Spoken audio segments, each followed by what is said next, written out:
It took me an entire year to study for the LSAT, and at least half of that was a complete waste of time, but eventually I figured it out.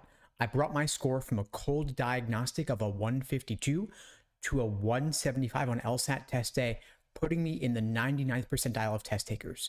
For those who don't know me, my name is Steve Schwartz, and today I'm going to show you what not to do in your LSAT prep and what you should be doing instead. You already know you've got to focus. You already know you've got to block off the time to make it happen. You're probably already pretty busy, or else you wouldn't be struggling with the LSAT, which I'm assuming you are, and I'm assuming that you're looking to bring your LSAT score up significantly.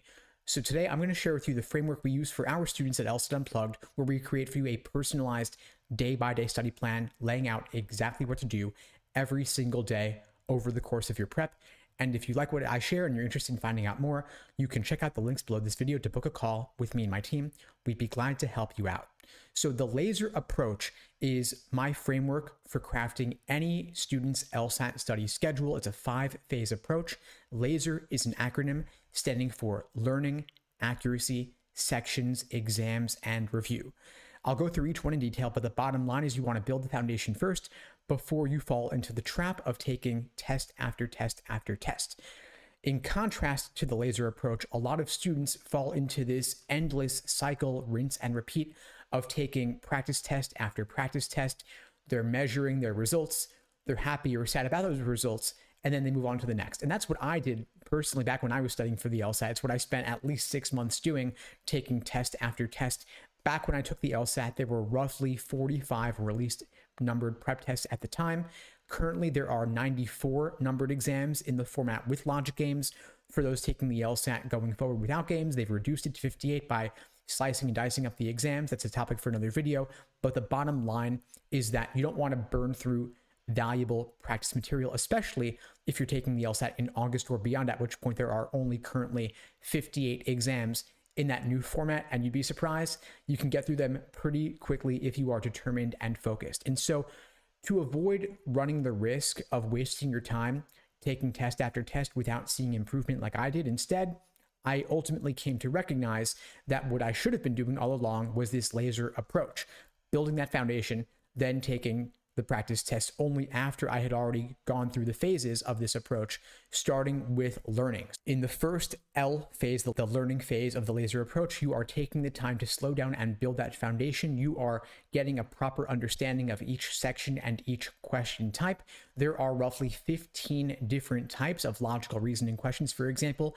Each one requires taking a unique perspective and approach to understand what exactly they are asking you to do. Because after all, you can't solve the question if you don't know what they're asking you to do to start with. And of course, for some question types like strengthen or weaken, it may seem pretty straightforward, and it often is. But for other question types like resolve the paradox or method of reasoning or parallel, it may be a little confusing to parse out exactly what you need to do and what's going to be the most efficient approach. So you want to slow down to build that foundation with the learning phase. You could do that through books, but I often find that books are pretty boring and you don't need to spend 500 pages for just one section of the LSAT. So instead, I often recommend watching short bite-sized videos like we have in our courses, or joining live small group classes to actually have someone explain to you and answer your questions.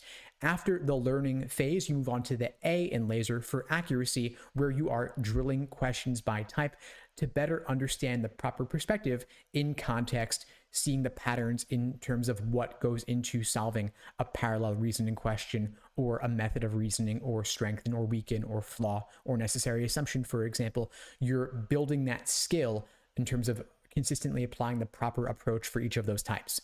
The S phase in LASER is for doing individual timed sections to work on your pacing, 35 minutes with standard timing, maybe more if you have extra time accommodations. Then the E phase is E for exams and endurance, doing full-length timed practice tests.